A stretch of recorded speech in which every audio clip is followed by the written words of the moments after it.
আজকে আমরা কসবা থানাতে এসেছিলাম সাউথ ক্যালকাটা ল কলেজের যে ঘটনাটি ঘটেছে তার বিরুদ্ধে আমাদের প্রোটেস্ট রেজিস্টার করতে। আমরা ইতিমধ্যে দেখেছি যে তারা 4 জনকে অ্যারেস্ট করেছেন। সেই দাবিকে সামনে রেখে আমরা চেয়েছি, তাদের কাছে 3টি দাবি আমরা জানিয়েছি। যে প্রথম জিনিস, নিশ্চয়ই সেটার সঠিক তদন্ত এবং নিরপেক্ষ তদন্ত যথাসম্ভব যত তাড়াতাড়ি সম্ভব তারা যাতে শেষ করেন এবং এটি কোর্টে পাঠান ঠিক মতন চার্জশিট দিয়ে। যে কোনো ধরনের প্ররোচনাকে বাদ দিয়ে তারা যাতে তাদের তদন্ত সুষ্ঠুভাবে সম্পন্ন করেন। দ্বিতীয় দাবি যেটা আমরা তাদের কাছে জানিয়েছি, খবরের মাধ্যমে জানতে পারা যে মনোজিৎ মিশ্র, যিনি prime accused ex TMCP president South Calcutta Law College ইউনিটের, তার বিরুদ্ধে যে 20টি মামলা রয়েছে যেটি আনরিজলভ, সেই মামলাগুলিকে যাতে আবার ওপেন করা হয় এবং সঠিকভাবে রিজলভ করা হয়। এবং তৃতীয় দাবি, রাত দখল আন্দোলনের সময়কালীনও বহু মানুষ যারা সাউথ ক্যালকাটা ল কলেজ থেকে স্টুডেন্ট হিসেবে রাত দখল আন্দোলনে যোগ দিয়েছিলেন, তাদেরকে মনোজিৎ মিশ্র এবং টিম নিজের মতন করে থ্রেট করেছে এবং একটি ভয়ের পরিবেশে কলেজে থাকতে বাধ্য করেছে। তাদের মধ্যে একজনকে পিটিয়েওছে। এইভাবে যে ধরনের ঘটনাগুলি ঘটে এসেছে, যে অভিযোগ উঠে এসেছে, তারা যাতে আবার করে নতুন কমপ্লেন রেজিস্টার করেন এবং যারা কমপ্লেন জানাতে আসবেন তারা অ্যানোনিমাসলি এবং সেফলি তাদের কমপ্লেনগুলোকে রেজিস্টার করতে পারেন, তার দায়িত্ব যাতে কসবা থানা নেয়। We demand, number 1, fair, active and unbiased investigation into the current South Calcutta Law College incident. Number 2, reopening all the 20 unresolved cases against Monojit Mishra and ensuring proper and unbiased resolution. And number 3, immediate suo motu action in favor of registering complaints against Monojit Mishra and other hooligans of South Calcutta Law College from complainants who could not come forward till date due to the atmosphere of fear maintained by the prime accused. The complainants should have the privilege of complete anonymity and safety as ensured by the officials of the Kosba police station.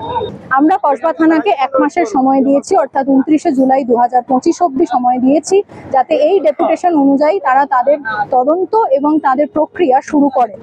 আমরা দেখেছি যে বহু দিন ধরে, বহু বছর ধরে আরজি কর আন্দোলন তার একটি বড় জায়গা, যেখান থেকে রাত দখল আন্দোলনের সূত্রপাত হয় আগের বছরে।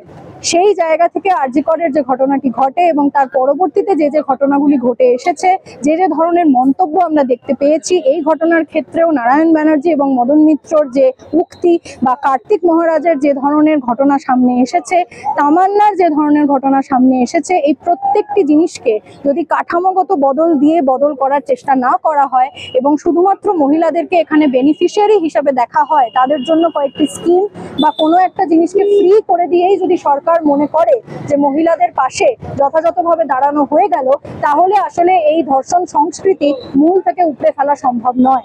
আমরা রাত দখল আন্দোলনের সময় থেকেই কয়েকটি দাবি সামনে এনেছিলাম, কাঠামোগত দাবি সামনে এনেছিলাম, যার মধ্যে সবথেকে বড় দাবি হিসেবে আমরা গণ্য করেছি যে ছোটবেলা থেকে, স্কুল থেকেই জেন্ডার নিয়ে, আইন নিয়ে, সেক্স এডুকেশন নিয়ে সবাইকে পড়াশোনা করাতে হবে।